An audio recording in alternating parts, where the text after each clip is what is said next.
this is me Nadia with student ID number 2410117220004. So today I want to tell to you about how to answer the question in TOEFL test. So in the TOEFL test, there are three sections. The first one is listening test, and the second one is structure, and the third one is reading. So let's go find out. In the listening part, there is three part more. They are part A for short conversation, part B for long conversation, and part C for talks. So in this listening, there is two skills that I will tell to you all. The first one is listen for emphatic expression of surprise. So this skill is always common in short dialogue, and when surprise is expressed, it's implied that the speaker did not expect something to be true, and there is expression of emphatic surprise with verbs such as to be, modal verbs, present tense, past tense, and perfect tense. For example, then he is here. So it's mean that the speaker thought that he was not here. Or another example is like this one.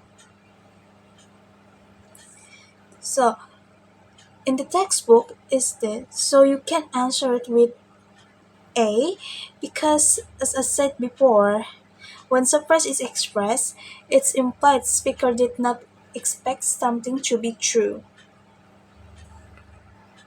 And the second skill is anticipate the topics for a long conversation.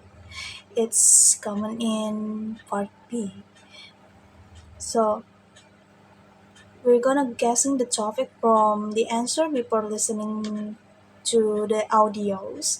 So there is a strategies too. The first is look at the possible answer.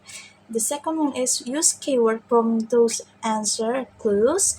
And the third one is identify clues such as place, action, or subjects. For example, we can see from this option, these two options. So this is from the same conversation, and from this we can guess the topic immediately. The first one is many of the clue is talk about Raphael's fish, and the second one is many of them talk about the causes of death. So we can conclude that the topic of conversation is the death of Raphael's fish. Now we continue to the second section. It's about structure. And the first skill I will tell to you all is about noun clause collectors. So a noun clause is a group of words that acts like a noun in sentence. That means it can be subject, object, or even a complement. And there is a type of noun-clause connectors such as that, whether, if, who, whom, whose, what, which, and when. These words are used to connect clauses and turns a sentence into a complete noun idea. So, for example, something you can see in this. So the connector that introduces the noun clause, which acts as the object of the verb beliefs. And you can see in the second example, the both are correct, but they just slightly different depending on the formality or grammar rules. And for the second skill, it's about present participle. So present participle are verbs that end in ing, and they serve two main jobs, acting like an adjective and helping form verb tenses. So they describe something ongoing like loving, running, or watching. For example, you can see in these two sentences. So The answer is running and watching. So it is because running is describing the water, so it's acting like an adjective, and watching is show what she's doing while sitting, so it's ongoing action.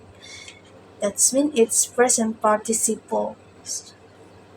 So for the key, if something ends with ing and it's showing something that's ongoing happen, ongoing action, we can say that is a present participle.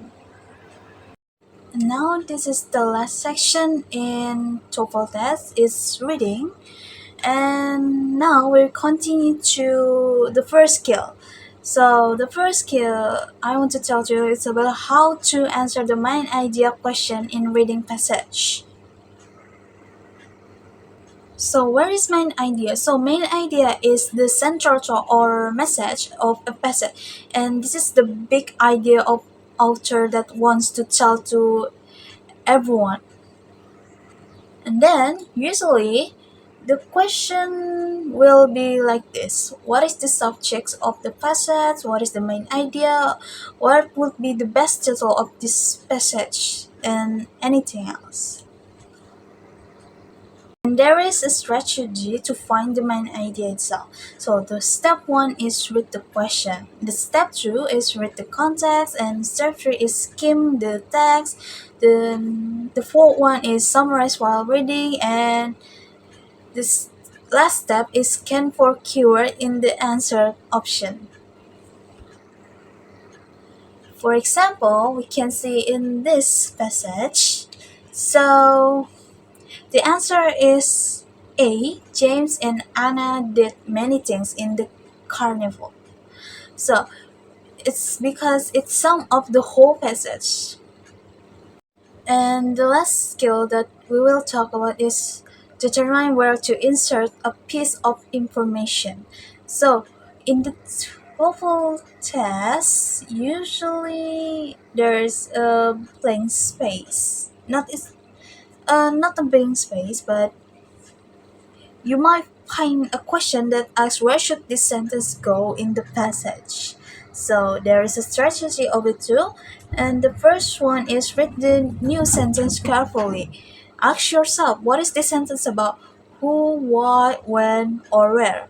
And the second step is look at the possible place to insert the sentence. These are marked in the passage.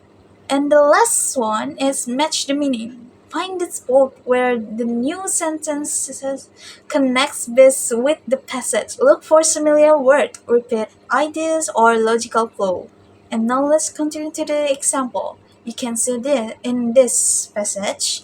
And for the answer itself is B because sentence before B introduces C graces in the general. And the new sentence gives a more specific detail. And I think that's all for me. Thank you very much for watching. Goodbye.